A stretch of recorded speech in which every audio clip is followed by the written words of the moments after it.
I've discovered that by the time you hit your 60s, if you haven't figured out that New Year's resolutions are a waste of time, well, you clearly haven't been paying much attention. At least that's been my experience.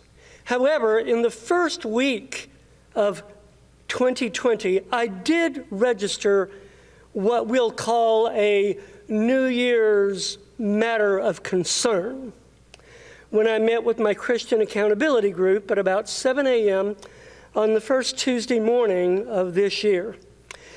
I confessed to them my resentment that I hold and the evil revenge fantasies that I entertain toward other drivers who risk my life on the road so that they can get a little further, a little faster.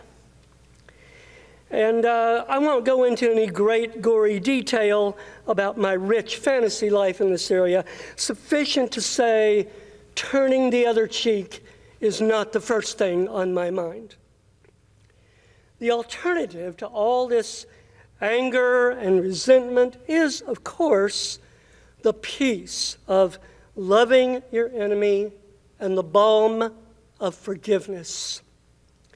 I don't want to speak for everyone listening, and I apologize if I'm assuming too much, but from what I've learned of people, I think it's fair to say that all of us find forgiveness to be a struggle in at least some areas.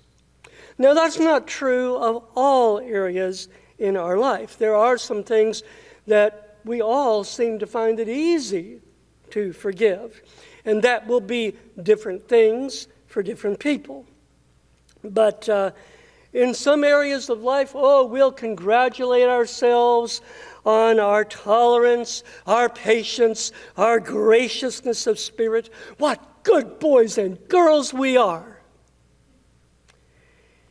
And then there is at least one area of life, often more than one, where we find forgiveness to be a struggle and patience or grace a near impossibility.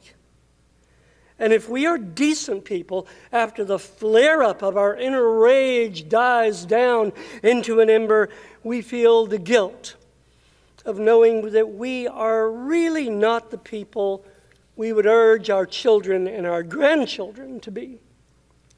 If we are lucky, we may not have acted on our feelings, but we know what a big part of us that anger is.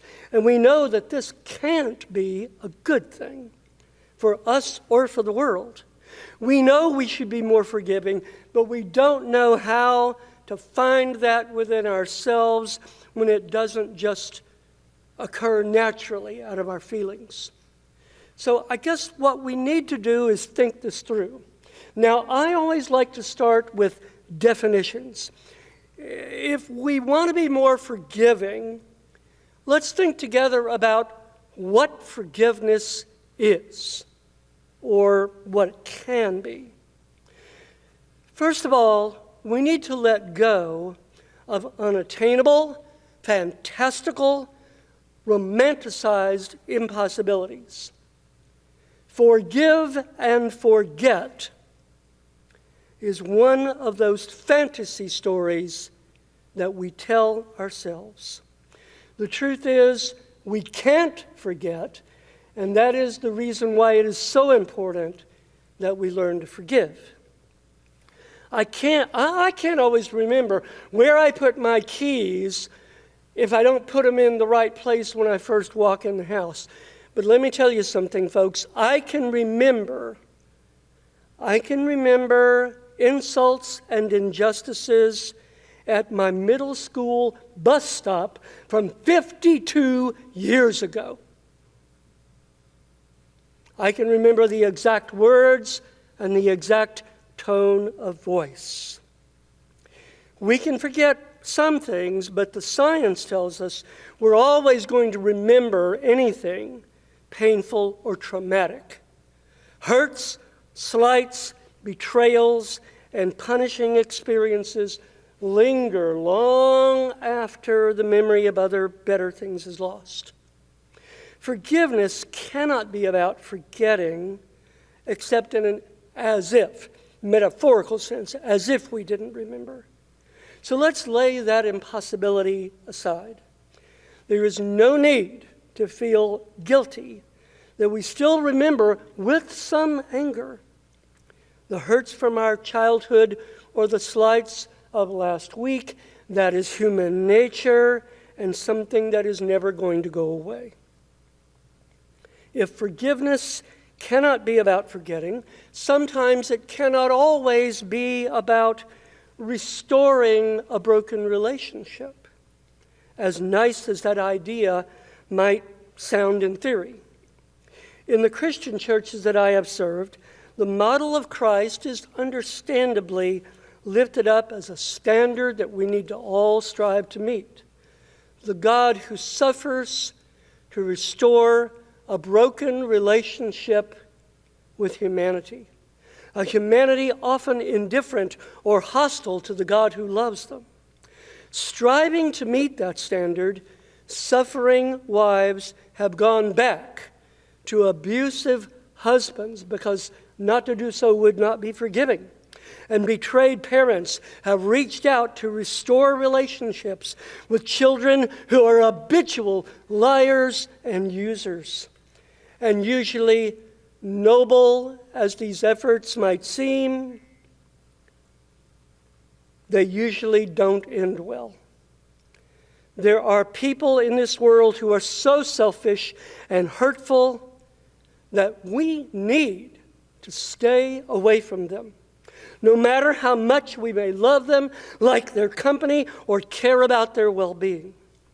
There are people who are dangerous, and no decent standard of forgiveness would require that we resume a relationship that is doomed to our injury. We have a right to defend ourselves from intentional harm. And the first rule of good self-defense is sometimes to keep your distance. That doesn't mean we have to hate them or desire their injury. But to be safe, we need to keep our distance. This brings me to my best definition of forgiveness. Now, forgiveness can be, don't misunderstand me, forgiveness can be sometimes about the things that I've just mentioned. Forgiveness can be about not dwelling on an old injury, living in your own mind at least, as if that had never happened. It can, on rarer occasions, be about the restoration of a broken relationship. These things do happen successfully, and it's lovely when they do. But I don't believe they are the base definition of forgiveness. I would suggest that forgiveness really happens at the base when you refuse to make somebody pay for what they did to you. This may involve repaying evil with a kindness. It may involve restoring a broken relationship, if that's safe, if that's healthy for everyone. But at a minimum, I believe that you have forgiven when you don't make that extra effort to get justice for your pain. This brings us to the conflict we sometimes feel between the impulse to forgiveness and the impulse to justice. Everyone listening to this presentation today pays a healthy chunk of money to support something that we call the justice system. And we all depend on that justice system to keep us safe from the worst of human predators and victimizers. Now, why do we do that? After all, one subset of American politics is all about how this is a Christian country founded on biblical principles. And one of the highest biblical principles of all is forgiveness. So why don't we just forgive criminals when they break the law. You have robbed, raped, stolen, killed. But this is a Christ-like country. We freely forgive you. Why is it that despite our embrace of the ideal of forgiveness, we recoil from that very scenario as something that just doesn't make good sense? Well, part of our concern is certainly practical. It just isn't safe. Forgiving a person for a terrible violation of human decency, forgiving somebody for a crime, might change the criminal, cause them to repent and sin no more, but experience has taught us that for too many people, that just doesn't happen. There are people who have become so insensitive to the pain that they have caused that forgiveness just doesn't faze their heart anymore or mean anything more to them than a get-out-of-jail-free card. So there are practical reasons why we put people in prison for criminal violations. In my ethics class at Embry-Riddle, I talk about 3 practical values for why we put people in jail. First of all, there's the hope of rehabilitation. In fact, there was a time when this goal was regarded so highly and was so fashionable that we called prisons rehabilitation centers. We hope that jail will change the heart and mind and lead to a real commitment to go straight. We also hope that the threat or experience of jail will deter people from committing crimes. So that's the second practical reason, deterrence. I don't want to lose my freedom, so I'm not knocking over that liquor store because I don't want to spend the next few years in jail. But even if those 2 practical outcomes don't work out, there's a third practical outcome called incapacitation, meaning that we put people away from society. They're incapacitated from doing any further harm for a while because they've been put away from us. And yet, even if none of these practical outcomes were possible, there is one more motivation for why we put people in jail. It's not practical, but it's very powerful. We all have a gut instinct that a bad act should simply not be rewarded. In ancient Greek mythology, an evil act would bring the divine Furies down from the sky to wreak havoc on you because a bad act deserves a bad result. This impulse reflects our hunger for justice, which we sometimes call getting even. Have you ever thought much about that phrase, getting even? It is the impulse to make sure that a hurtful person is hurt at least as much as they hurt you. Even, the same. Equitable distribution of pain is the idea behind both justice and the general concept of revenge, an idea still socially acceptable enough that a small subset of the action-adventure motion picture is the revenge movie. And we all understand revenge, even if we won't admit it. In a modern, more educated society, it's not socially acceptable to openly hunger for revenge. And thoughtful people have always found it to be a problematic impulse because revenge is usually implemented emotionally more than rationally. As a result, when we take revenge as it's normally employed, we usually give just a little more than we got in order to make sure that the malefactor remembers never to hurt us again. That's why, in guarding against that, in chapter 21 of the book of Exodus, Hebrew law calls for an eye for an eye and a tooth for a tooth and a hand for a hand.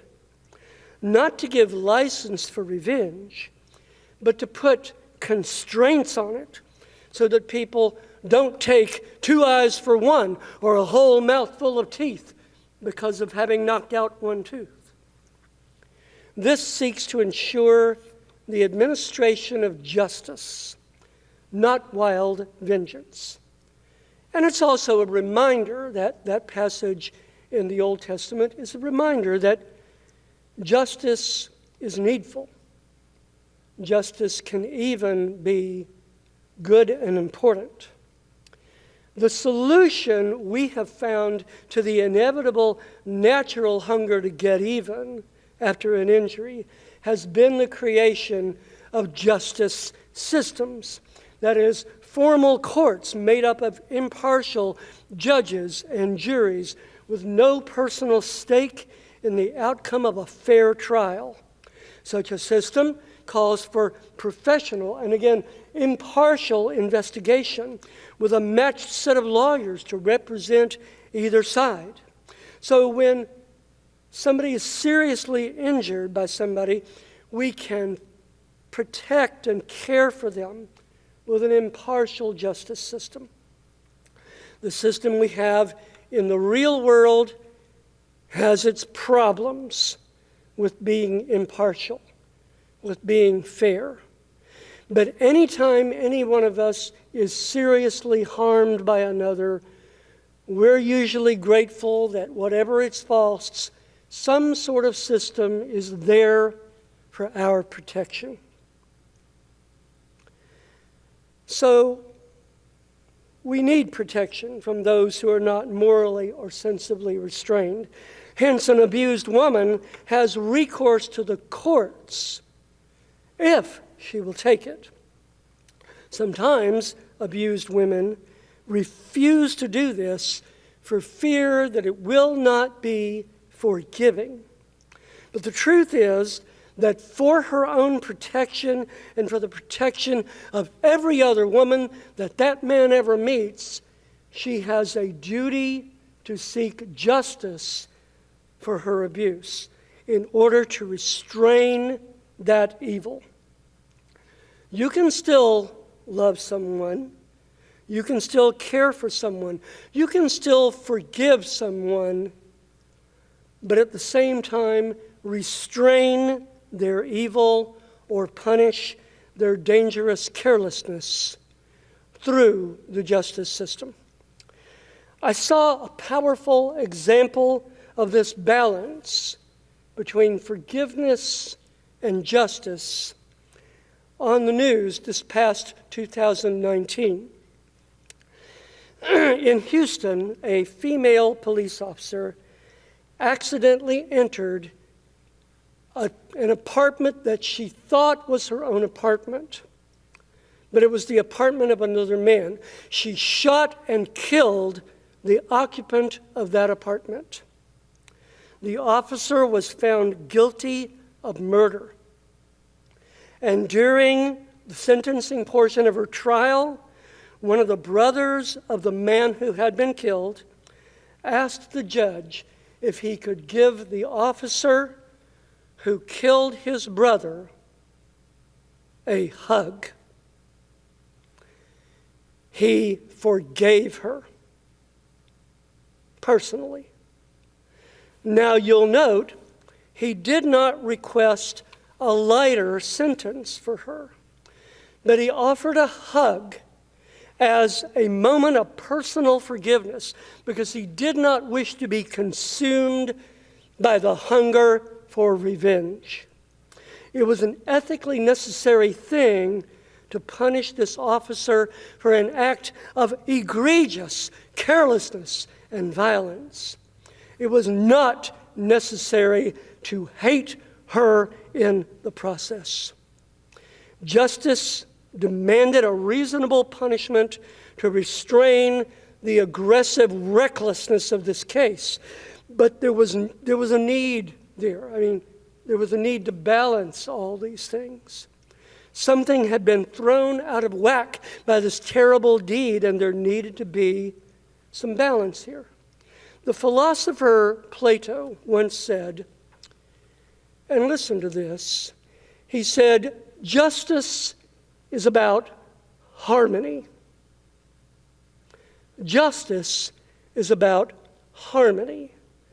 I'm still working out in my own mind exactly what all that means. But I think what it might mean in some sense is that sometimes we need to restore harmony where human evil and carelessness needs to be restrained by the threat of punishment. But if social and personal harmony is the goal of a fair justice system, the interesting thing is that forgiveness can also be about harmony. Forgiveness doesn't have to be the negation of justice, but rather another way to the same worthwhile goal of harmony. Justice tries to restore harmony through restraining evil and carelessness by the possibility of punishment. But most of the hurts and disharmonies we experience in life do not require the services of a court or lawyers or calling the police. The capacity to restore harmony in our hearts and lives, in our homes, in our communities, usually takes place without any outside intervention. We sometimes tend to think of forgiveness as something that we do in a formal sense. That is, we forgive people when they come to us and they ask us for our forgiveness. There are passages in the Bible that might easily reinforce that understanding. In the Gospel of Luke and in the Gospel of Matthew, Peter comes to Jesus and says, Lord, how many times should I forgive my brother when he asks my forgiveness? And Jesus says, Peter says, should I forgive him 7 times? And he thinks he's being very generous. And Jesus says, no, forgive him 70 times, 7 times. I'll grant you, it's a great deal easier to forgive someone who recognizes how they have hurt you and asks for your forgiveness. But in reality, that's not how most forgiveness happens or how forgiveness usually works in our daily lives. Most forgiveness happens automatically and regularly in the course of our ordinary days and nights. Your husband has been told but refuses to put the toothpaste cap tube where God intended toothpaste cap tubes to go. But you just roll your eyes and cap it yourself. Your boss once again passes you over for a deserved raise or a promotion, and you just go on about your work like usual. The driver in front of you is going so slow that you miss the light that might have gotten you where you're going on time. And you just sigh, and you go on about your day. Scores of things like this go on all the time, every day. The fact is, everybody is forgiving everyone else all the time, or we could not run a society. We couldn't drive from any point A to any point B. We couldn't even maintain a marriage or a family. How could happiness thrive or life go on if we did not regularly forgive one another? This seems to go on without us thinking much about it, and it seems to work out well for everyone. Sometimes preachers and writers stress that forgiveness is better for you because when you withhold forgiveness, you may not hurt the person you grudge against at all, but you may hurt yourself very much inside, far, far more. And there's some useful truth in that. Victor Hugo's famous novel, Les Miserables, is all about how an excess of justice destroyed Inspector Javert, while acts of forgiveness received and given made Jean Valjean a functional and valuable human being again, after his soul had been destroyed by an unjust 20-year prison sentence for stealing a loaf of bread. It does seem to be true that a consuming hunger for justice destroys the soul and makes a happy life lived in harmony impossible. But less often said is the fact that the regular practice of forgiveness shapes you into a functional human being, able to live successfully in the world. Without forgiveness, you could never be happily married or raise children. You could never maintain a friendship because every friend will let you down sometime and every employer. You could never be a functional citizen. You could literally never drive your car anywhere but the desert if you could not forgive at least some of the people some of the time. So it's good for us to forgive, no doubt. A person who does not forgive is like a person who never exercises. In the end, you will not be able to function the way you were evolved to function. It's good for us on many levels. Psychological, spiritual, even physical health depends on it. But it's also essential for the world we live in. Our hunger to get even extracts a pound of flesh for every injustice and can poison everybody else we meet and create a miserable world for everyone. To illustrate, I once heard a very useful and informative driver's ed instructor shout out, "Don't flash your lights at the driver down the road who has his brights on. If you do that, you just create 2 blind drivers." And he's right. While, as I've said, it doesn't always make the world a better place for everybody else, it can make the world a better place for everybody else. And it doesn't always do so, but your forgiveness may also change the person in the world who has injured you. Let's think again about the story of Les Miserables. Remember the early scene in the story where Jean Valjean is finally released from his unjust prison sentence. But he cannot seem to survive on the street and is caught after robbing silver from the home of the gracious Bishop Myriel. The police bring Jean Valjean back to the bishop's house, where they open his sack to reveal all the household silver that he has stolen.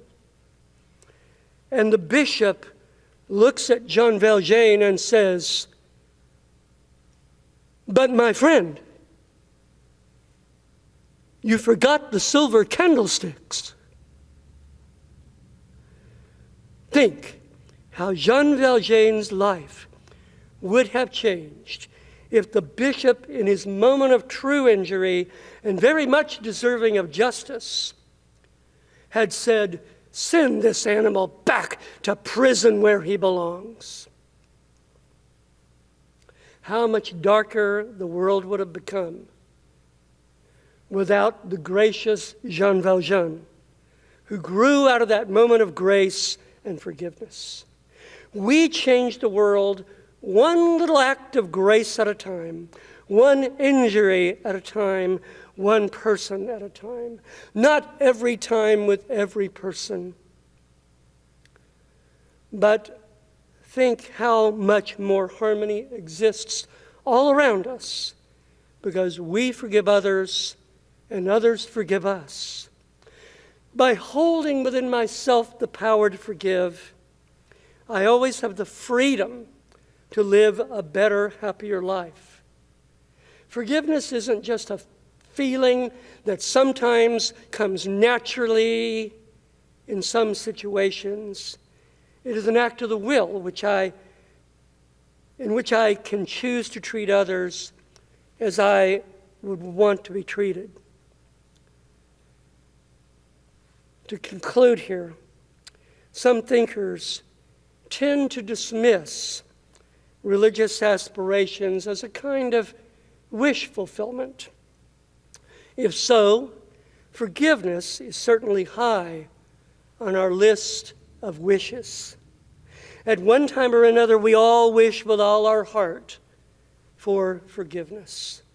When it comes to the mistakes and misdeeds of others, we may all be Inspector Javier at times, hungry for justice. But when it comes to ourselves, we all become, one time or another, Jean Valjean, caught red-handed with a sack of stolen silver. We long for understanding, a second chance, the hope that comes from forgiveness.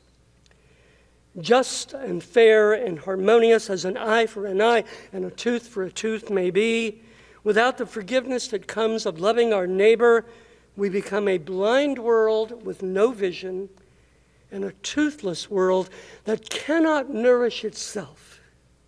If forgiveness is what you need when you're caught in your fault, it's certainly what every other person needs that you have ever met.